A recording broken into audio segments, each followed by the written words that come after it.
कर रहे हैं, तो रेस्पॉन्स टू एबायोटिक फैक्टर्स हम यहाँ पढ़ रहे हैं कि इन एबायोटिक फैक्टर्स का एग्जैक्टली जो रेस्पॉन्स है वो क्या होगा। तो देखिए कोई भी ऑर्गेनिज्म जो है वो अपनी सराउंडिंग में जितने एनवायरमेंटल फैक्टर्स हैं उन एनवायरमेंटल फैक्टर्स को रेस्पॉन्ड करती है।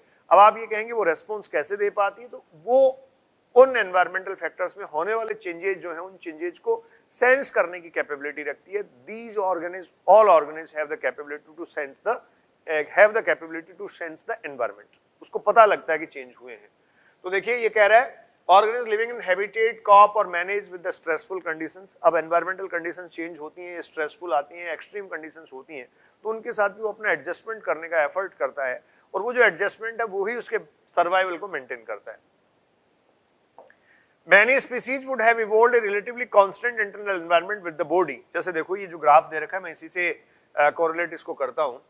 कोई एक ऑर्गेनिज्म है, ये 25 डिग्री सेंटीग्रेड टेम्परेचर जब इंटरनल है इसका, तो देखो एक्सटर्नल टेम्परेचर बढ़ता जा रहा है, तब भी आप ये कह सकते हैं कि ये कॉन्स्टेंटली 25 डिग्री सेंटीग्रेड टेम्परेचर पर अपने आप को मेंटेन किए हुए है। तो इंटरनल एनवायरनमेंट को कांस्टेंट पे मेंटेन करना किसी भी ऑर्गेनिज्म के बेटर सर्वाइवल को रिप्रेजेंट करता है। जैसे हमारा टेम्परेचर, आगे एग्जांपल आपको दिया जाएगा, इंटरनल बॉडी टेम्परेचर जो है वो स्टूडेंट्स 37 डिग्री सेंटीग्रेड पर मेंटेन किया गया है, जिससे हमारा मेटाबॉलिक रेगुलेशन जो है वो परफेक्ट हो सके। तो आउटर एटमॉस्फेयर में आप देखते हैं समर के टाइम में, अभी इन दिनों गर्मी में टेम्परेचर जो है वो 45-50 तक भी जा रहा है, ठीक है, और विंटर में आप देखते हैं 0 डिग्री और उससे नीचे भी टेम्परेचर जाता है। लेकिन इन दोनों ही कंडीशन में हमारा जो सर्वाइवल है वो 37 डिग्री सेंटीग्रेड, मतलब हमारा जो इंटरनल बॉडी टेम्परेचर है वो 37 डिग्री सेंटीग्रेड मेंटेन्ड है, जिससे हमारा सर्वाइवल बेटर मेंटेन रह सके। क्लियर? तो देखो यहाँ कांस्टेंट इंटरनल एनवायरनमेंट जो है वो क्या करता है, उसका फायदा क्या है, that permit the all biochemical reactions and physiological functions to proceed with maximal efficiency. तो यहां से ही एक आपको बेसिक मिला कि कोई भी लिविंग ऑर्गेनिज्म अगर अपने इंटरनल एनवायरनमेंट को एक कांस्टेंट पे मेंटेन कर सकता है तो उसका सबसे पहला बेनिफिट क्या होगा, आप ये कहेंगे दीज ऑर्गेनिज्म जो है, these organism can perform their biochemical और physiological functions with maximal efficiency. ये एनसीईआरटी ने लिखा है, ठीक है।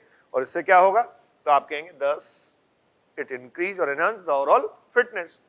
फिर उसके बाद ये कह रहा है constancy could be in term of the optimal temperature and osmotic concentration of the body fluid।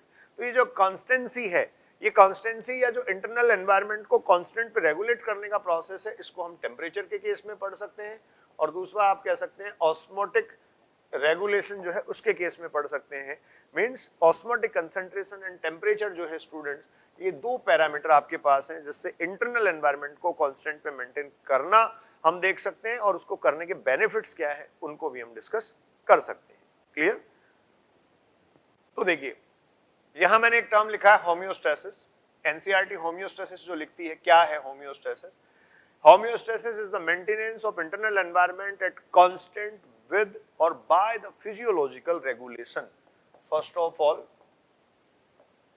this homeostasis is the physiological regulation. Physiological regulation. जैसे सर्दी के दिनों में भी बाहर टेम्परेचर जब 0 होता है तब भी हम अपनी बॉडी का टेम्परेचर 37 डिग्री सेंटीग्रेड मेंटेन कर पाते हैं। क्यों? क्योंकि हमारे में हीट जनरेट करने की कैपेबिलिटी है। क्लियर? स्टूडेंट्स, हमारे में क्या कैपेबिलिटी है? हीट जनरेट करने की कैपेबिलिटी है। वो इंटरनल हीट जनरेट करने की जो कैपेबिलिटी है वो हमारा फिजियोलॉजिकल रेगुलेशन यहाँ जो है वो इंडिकेट करती है। So homeostasis is the maintenance of internal environment at a constant. Clear? तो देखिए maintenance the constancy of its environment despite varying external environmental conditions that tend to upset its homeostasis. External environmental conditions कितनी fluctuating हो, variations वाली हो, variable हो, फिर भी internal environment को एक कांस्टेंट पे मेंटेन किया जा रहा है, इसको होम्योस्टेसिस कहा जा रहा है। जैसे एग्जांपल आपको दिया है, a person is able perform his or her best when the temperature is 25 degree centigrade. जैसे रूम टेम्परेचर जनरली हम बात करते हैं 25 डिग्री सेंटीग्रेड अगर ये है, तो कोई भी पर्सन जो है वो अपनी एक्टिविटीज को, अपनी फंक्शनिंग कंडीशंस को, अपने फिजियोलॉजिकल रेगुलेशन को, अपने मेटाबॉलिक रेगुलेशन को परफेक्ट कर सकता है। क्यों? क्योंकि देखिए 25 डिग्री सेंटीग्रेड पे कांस्टेंट है, तो इंटरनल एनवायरनमेंट को मेंटेन करने के लिए उसको फ्लक्चुएशंस का सामना नहीं करना पड़ा, और सराउंडिंग में अगर फ्लक्चुएशंस हैं तो उन फ्लक्चुएशंस को फेस करने के लिए उसको ज्यादा एफर्ट्स करने पड़े। And this is to maintain even when it is the scorchingly hot और फ्रीजिंगली कोल्ड आउटसाइड। क्लियर? आप ये कह रहे हैं कि कोई ऑर्गेनिज्म जो है वो अगर 25 डिग्री, जैसे ह्यूमन की बात ही आप कर लें कि 25 डिग्री सेंटीग्रेड टेम्परेचर पर जो है, एक्सटर्नल की बात कर रहा है, 25 डिग्री सेंटीग्रेड टेम्परेचर पे वो अच्छा परफॉर्म कर सकता है। अब जब वो अच्छा 25 डिग्री सेंटीग्रेड टेम्परेचर पे परफॉर्म कर सकता है तो उसको क्या करना पड़ेगा, अपनी सराउंडिंग कंडीशन को मेंटेन करनी पड़ती है। अगर बाहर बहुत गर्मी है या फिर आप कह रहे हैं फ्रीजिंगली कोल्ड आउटसाइड है, तो इस केस में क्या किया जाएगा, वो होम्योस्टेसिस अचीव करने के लिए, मतलब इंटरनल एनवायरनमेंट को 37 डिग्री सेंटीग्रेड पर मेंटेन करने के लिए कुछ बिहेवियरल रेफरेंसेस काम में ले सकता है, कुछ आर्टिफिशियल मेथड्स काम में ले सकता है, बट फिजियोलॉजिकल रेगुलेशन के बिना ये सब नहीं हो सकता। जैसे आप कार में जा रहे हैं, बहुत ठंड है, आपने हीटर ऑन किया, वो जो हीटर है वो आपके होम्योस्टेटिक रेगुलेशन को सपोर्ट कर रहा है। वो जो हीटर आर्टिफिशियल मोड आपने यूज किया है वो अपने आप में फिजियोलॉजिकल रेगुलेशन को एस्टेब्लिश नहीं कर सकता, लेकिन आपकी बॉडी में चलने वाले फिजियोलॉजिकल रेगुलेशन को वो सपोर्ट कर रहा है।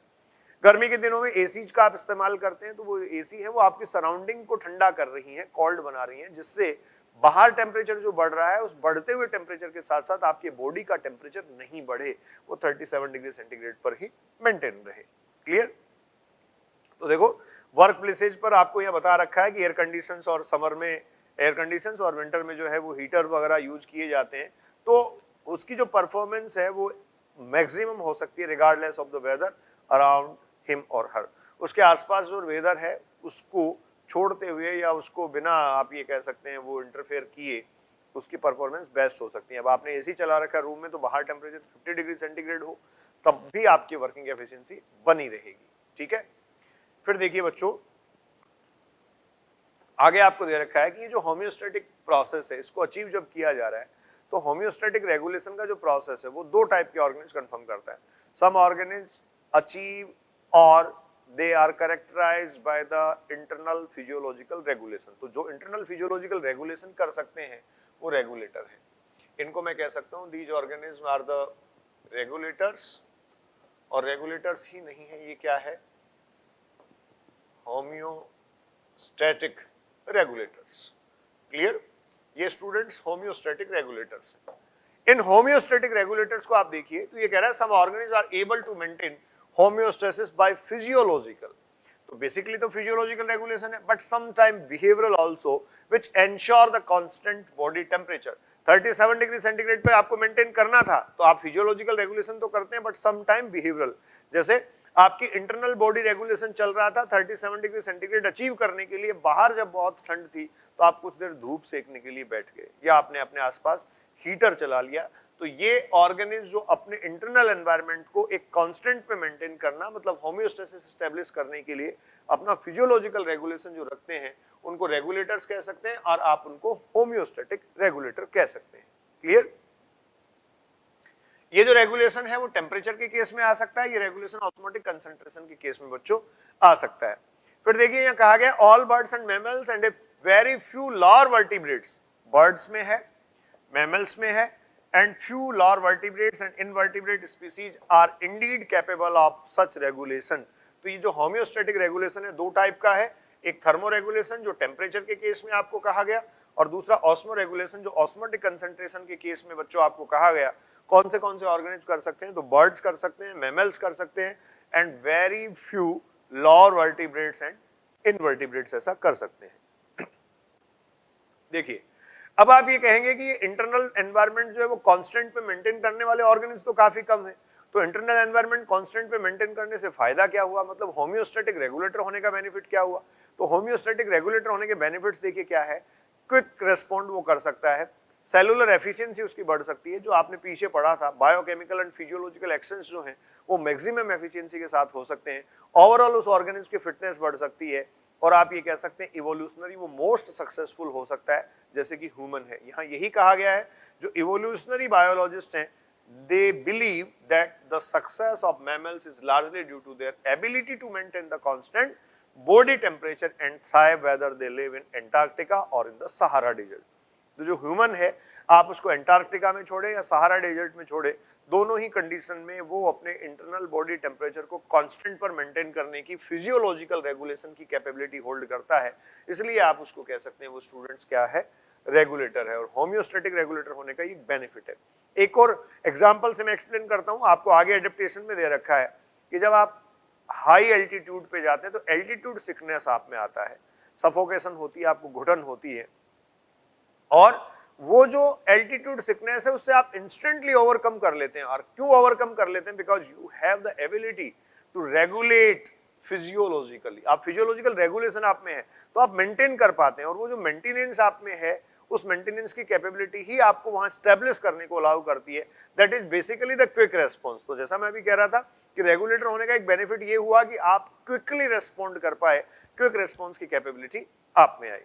ठीक है, देखिए ग्राफिकल प्रेजेंटेशन मेरे पास स्टूडेंट्स हैं जिसमें एंडोथर्म्स और एक्टोथर्म्स को मैंने कैटेगराइज किया, उसी से कनेक्ट आप कर सकते हैं। जो एंडोथर्म्स है वो रेगुलेटर है, means they have the capability to generate the heat internally. Internal heat generate करने की कैपेबिलिटी उनमें होती है, उनका टेम्परेचर ऑलवेज कांस्टेंट पे मेंटेन रहता है। इन एंडोथर्म्स में मैं कह सकता हूं 37 degree centigrade internal temperature maintain करने के लिए, जैसे ह्यूमन का एग्जांपल आप ले सकते हैं, ये बर्ड्स और मैमल्स एग्जांपल हैं। जो एक्टोथर्म्स हैं basically they are the conformers, they rely on the external source of heat. ठीक है, इनको बेसिकली क्या कह दिया जाता है? कन्फॉर्मर्स कह दिया जाता है। एम्बाइंड टेम्परेचर जो होगा, जो सराउंडिंग का टेम्परेचर होगा, उसके साथ साथ स्टूडेंट्स टेम्परेचर यहाँ चेंज होगा, और इनमें रेप्टाइल्स और एम्फीबियंस और फिशेज वगैरह जो हैं वो इसमें काउंट होते हैं। तो endotherm warm blooded organism and ectotherm cool blooded organism. यहाँ देखिए जो बॉडी टेम्परेचर है, इस बॉडी टेम्परेचर के साथ जो है वो एम्बाइंड टेम्परेचर को प्लॉट किया गया है। स्टूडेंट्स, ये एम्बाइंड टेम्परेचर जैसे जैसे बढ़ रहा है वैसे वैसे आप देख सकते हैं जो एक्टोथर्म ऑर्गेनिज्म है उसका इंटरनल टेम्परेचर रेंज ये आ रहा है, जबकि एम्बाइंड टेम्परेचर के इंक्रीज होने के साथ साथ आप देख रहे हैं तो ये रिवर ऑटर जो है इसमें टेम्परेचर कांस्टेंट मेंटेनेंस में है। तो ये जो कांस्टेंट मेंटेनेंस है वो फिजियोलॉजिकल रेगुलेशन के कारण है, इसमें इंटरनल फिजियोलॉजिकल रेगुलेशन की कैपेबिलिटी है, जबकि इसमें नहीं है। टेम्परेचर बढ़ता जा रहा है और कुछ टाइम बाद में इसका सर्वाइवल नहीं रह पाएगा। ये रेगुलेटर है। क्लियर? नेक्स्ट देखिए एक और ग्राफिकल प्रेजेंटेशन है। बॉबकैट आपको दे रखा है, एंडोथर्म है ये जो एंडोथर्म है तो इंटरनल हीट जनरेट करने की कैपेबिलिटी है। अब देखिए जो बॉडी टेम्परेचर इसका है वो एक कांस्टेंट पे मेंटेन है, मतलब बहुत फ्लक्चुएशंस आपको नहीं देखने को मिल रहे हैं। ठीक है, जबकि एक्सटर्नल एनवायरनमेंट और एम्बाइंड टेम्परेचर बढ़ता जा रहा है। 40 डिग्री सेंटीग्रेड पे भी आप देखें उतना ही था, और आप 10 डिग्री सेंटीग्रेड पे देखेंगे वहां भी उतना ही था। लेकिन अगर दूसरा एग्जाम्पल आप स्नेक ले रहे हैं जो एक्टोथर्म है अपने आप में रेप्टाइल, इसका टेम्परेचर आप देखिए लगातार कंटिन्यूअसली बढ़ता जा रहा है बाय इंक्रीजिंग द एम्बाइंड टेम्परेचर। तो ये जो है वो हुआ एक्टोथर्म और ये हुआ एंडोथर्म। तो जो मैमल्स हैं, बर्ड्स हैं, कुछ लोअर वर्टिब्रेट्स और इनवर्टिब्रेट्स आपको जो दे रखे हैं वो रेगुलेटर हैं और ये कन्फॉर्मर है। जो एंडोथर्म्स हैं वो रेगुलेटर्स हैं, जो एक्टोथर्म्स हैं वो बेसिकली कन्फॉर्मर्स हैं। The mechanisms used by the most mammals to regulate their body temperature are similar to the ones that we human use. We maintain a constant body temperature of 37 degree centigrade. ठीक है, इसके अलावा देखो कुछ basic habits भी दे रखी हैं।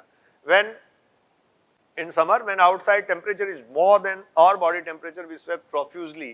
हमें बहुत तेजी से पसीना आता है, और इसमें देखिए रिजल्टिंग ऑफ द इवापोरेशन, यहाँ इवापोरेटिंग कंडीशन जो हो रही है वो कूलिंग इफेक्ट एक तरीके से लाती है, similar to what happens with the desert cooler in operation, bring down the body temperature. और ये जो कूलिंग इफेक्ट है वो हमारी बॉडी टेम्परेचर को कम कर देता है। तो ये बेसिकली स्टूडेंट्स आप कह सकते हैं हमारा जो टेम्परेचर रेगुलेट करने का मैकेनिज्म था, जो कांस्टेंट इंटरनल एनवायरनमेंट मेंटेन करने का मैकेनिज्म था, उसमें सपोर्टिंग रेफरेंस रहा।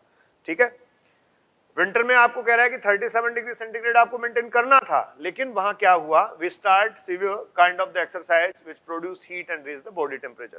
तो आपका इंटरनल हीट जनरेट करने की कैपेबिलिटी है, आपकी बॉडी जो है वो 37 डिग्री सेंटीग्रेड पर कांस्टेंट पर अपने आप को मेंटेन करना चाह रही है, लेकिन उसके साथ साथ डिफरेंट टाइप ऑफ एक्सरसाइज और जो एक्टिविटीज हैं, जनरली जैसे आप हाथ रब करते हैं, ये जो एक्टिविटीज हैं वो आपके होम्योस्टैटिक मेंटेनेंस को या फिर जो इंटरनल फिजियोलॉजिकल रेगुलेशन चल रहा है उसको सपोर्ट करती है। फिर कह रहा है plants and the other hand do not have such mechanism maintain to the internal temperature. Plants में किसी तरीके की एक्टिविटी नहीं होती इंटरनल टेम्परेचर को कांस्टेंट पे मेंटेन करने की। क्लियर? तो नेक्स्ट स्टूडेंट्स कहा जा रहा है आपको कॉन्फॉर्मर्स। अब देखिए जो कॉन्फॉर्मर्स है उनका भी अपना एक टॉलरेंस रेंज है। जैसे इसको मैं इकोलॉजिकल एम्पलीट्यूड से एक्सप्लेन कर रहा हूं, इसको आप समझें। ये कंप्लीट रेस्पॉन्स को क्लियर कर देगा।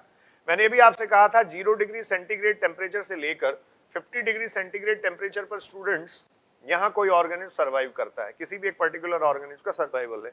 इसका मतलब इसका टॉलरेंस रेंज ये है, मैक्सिमम टॉलरेंस, जितना वाइड टॉलरेंस है आप ये कहेंगे उसका जियोग्राफिकल डिस्ट्रीब्यूशन उतना ही ज्यादा होगा और उसके सर्वाइवल की पॉसिबिलिटीज भी उतनी ही ज्यादा है। तो ये जो है ये इस पर्टिकुलर ऑर्गेनिज्म का इकोलॉजिकल एम्पलीट्यूड कहा जाता है। क्या कहा जाएगा? एम्पलीट्यूड कह दिया जाएगा।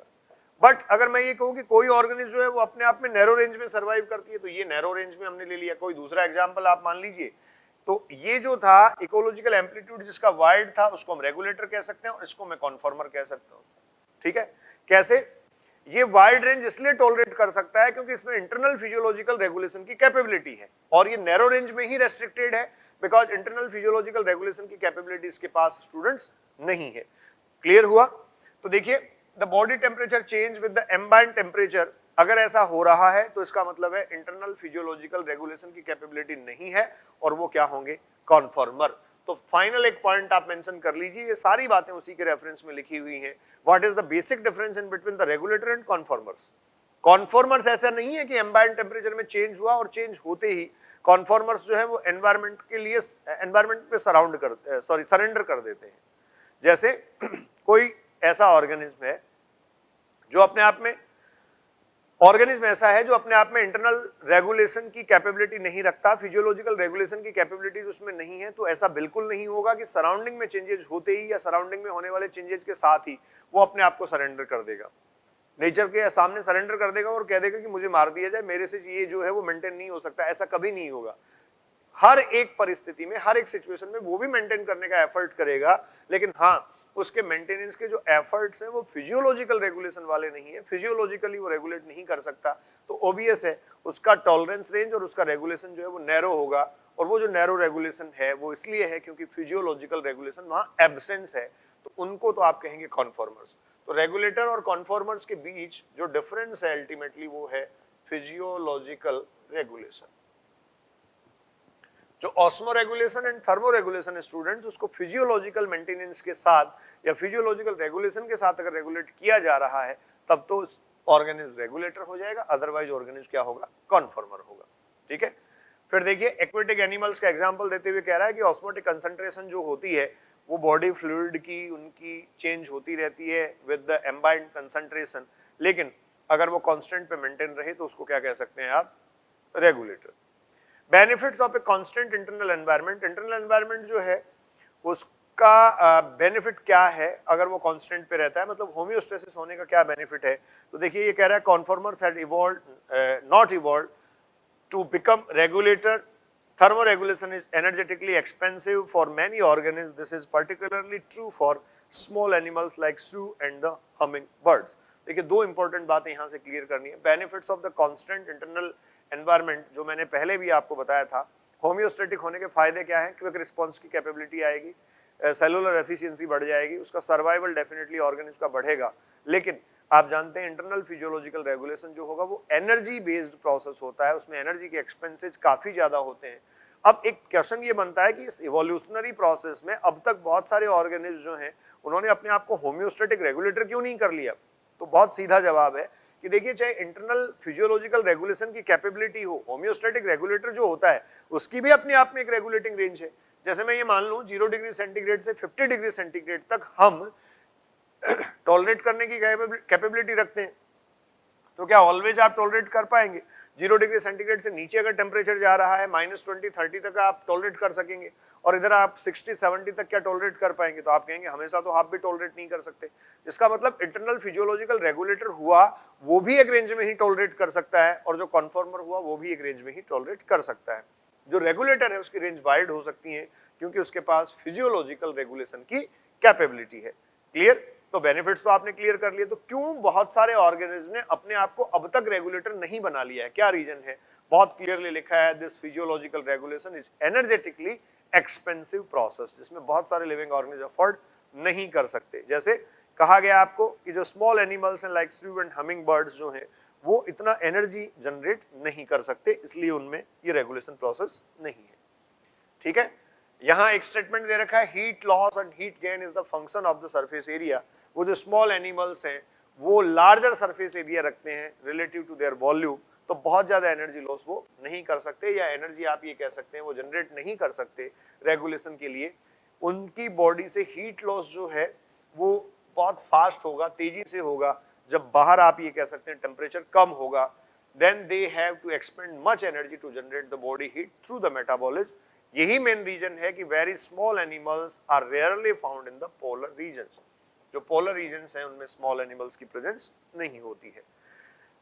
Benefits of maintenance a constant internal environment, इसके लिए देखो बहुत क्लियर, मैंने अभी आपको कुछ चीजें बता दी थी। तो वाइड रेंज का distribution, cellular efficiency, quick response, ये सारी जो एक्टिविटी हैं, एंड ह्यूमन की बात जब की जाती है that is the most successful mammal.